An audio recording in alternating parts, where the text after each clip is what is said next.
आङो मावलांगोन खारन बिटिसिआव बुंनांगौ गोबां दङ इउपिपिएल जानानै इउपिपिएलनि थांखि बिथांखिफोरखौ आङो मिथिखागौ जों समान समान आन्दलन खालामनाय समान समान बे आबहावा आरो बाताबरणजों जों देरनाय आङो इउपिपिएल जानानै बर' रायजो राजा बे बिटिसिनि रायजो राजाफोरनिसिम गोबां खावलायनो गोनां दङ गोबां मिथिहोनो गोनां दं बेफोर बाथ्राखौ आङो एखे उदाङै जेरावनो सुबिदा मोनो बावहायनो आङो केम्पेनफ्राव थाफानानै एबारनि बिसायख'थिखौ मोजाङै मोजां केम्पेन खालामनानै आरो देरहाहोनाय हाबाफारियाव आंबो गोसो मोदोम जिउ होनानै बाहागो लाफागोन।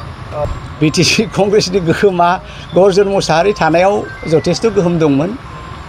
बयबो नोंथांमोनहाबो मिडियाया मिथिगौ जे कंग्रेसआ गोसो होयोमोनब्ला मोनबानिफ्राय 7था 8थासिमा ओरैनो फैयोमोन।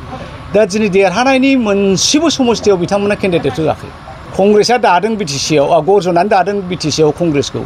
दा गर्जनानो बबेहाय सोर केन्डिडेटखौ होनांगौ बेहाय जेबो आखाइ गैयाब्ला दा देरहागोना बोरै। दा आङो नुदों दिनै कंग्रेसआ बिटिसिआव बोलो होथारोबा मोनसेसो मोननो हागौ बिनि बांसिन बिथांमोनहा मोननाय नङा आरो हयथ' मोनसेखौबो मोननो गोब्राब जागोन नामा। दा खोब दुखुनि बाथ्रा कंग्रेसनि सोमोन्दै आं दिनै गाज्रि बायदि बुंनो लुबैयाखै जे बिथांमोननि नाजानाया बिथांमोननि दिनैनि बे बिटिसिनि बिसायख'थिखौ लानायनि हाबाफारिया स्ट्रेटेजिया मिस्टेक जादों।